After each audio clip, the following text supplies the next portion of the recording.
অনেকে কোশ্চেন করেছেন কালকের ভিডিওগুলো দেখে যে আপনি বাবা ছেলের এগেনস্টে মামলা করতে পারে কি পারে না, বা ছেলে বাবার এগেনস্টে মামলা করতে পারে কি পারে না, সে নিয়ে দীর্ঘ বক্তব্য রেখেছেন।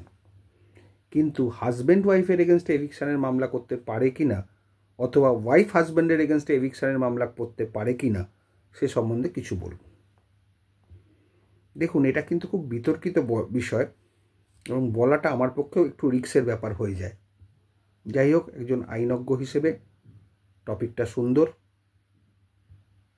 বিতর্কিত, কিন্তু বলতে বাধ্য হচ্ছি। এখানে ধরুন হাজব্যান্ডের প্রপার্টি, বিয়ের আগেই প্রপার্টিটা তিনি কিনেছেন নিজের নামে, বিয়ে করলেন,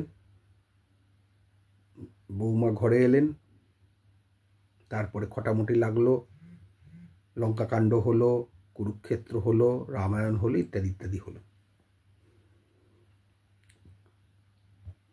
হাজব্যান্ডের পেরে উঠছেন না, বিভিন্ন কেসও খেলেন।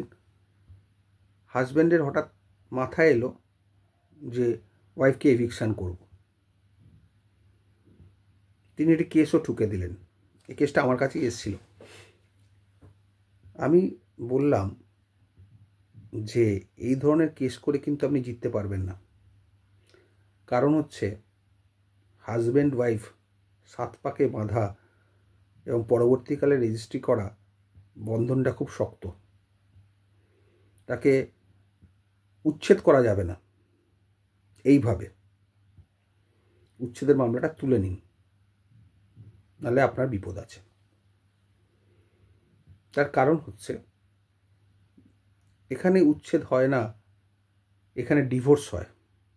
যদি ওয়াইফ খুব প্রবলেম ক্রিয়েট করে, বা ওয়াইফ উচ্ছৃঙ্খল জীবনযাপন করে, ওয়াইফ চলে যায়, ওয়াইফ ফিরতে না চায়, ওয়াইফ ব্যভিচারে লিপ্ত, ওয়াইফ বিভিন্ন রকম অনাচার,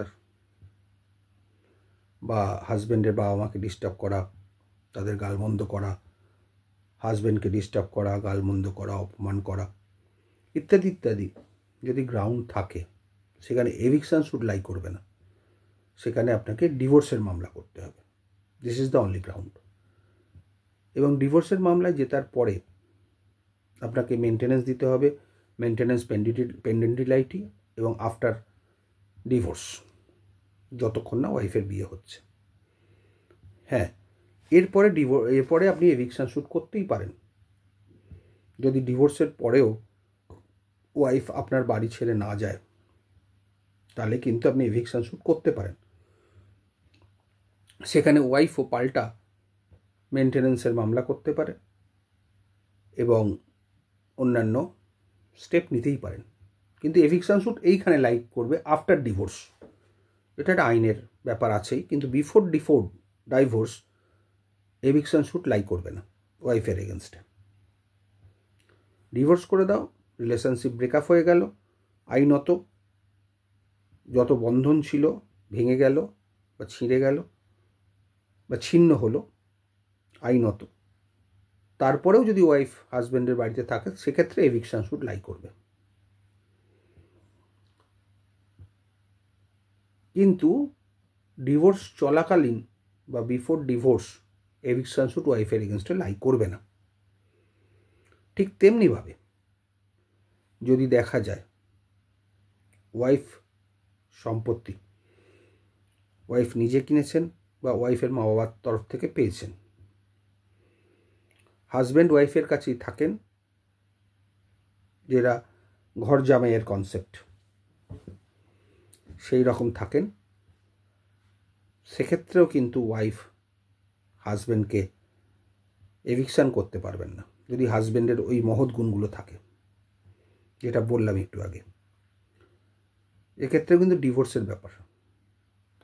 তবে ওয়াইফ যদি মনে করে এভিকশন স্যুট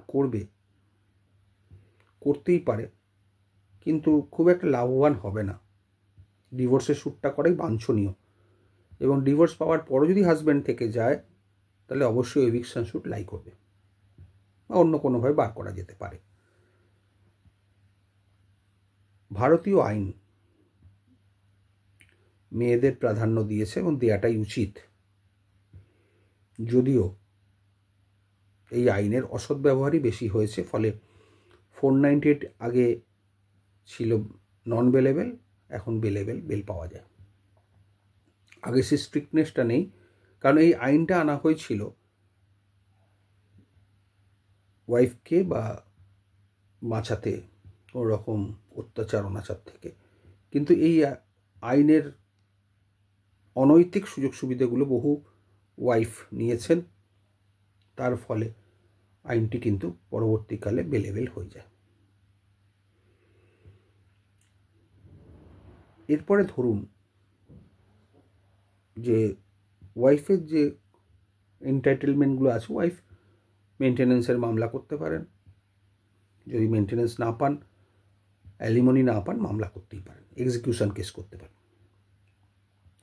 কিন্তু হাজব্যান্ডকে ওইভাবে উচ্ছেদটা করা যাবে না।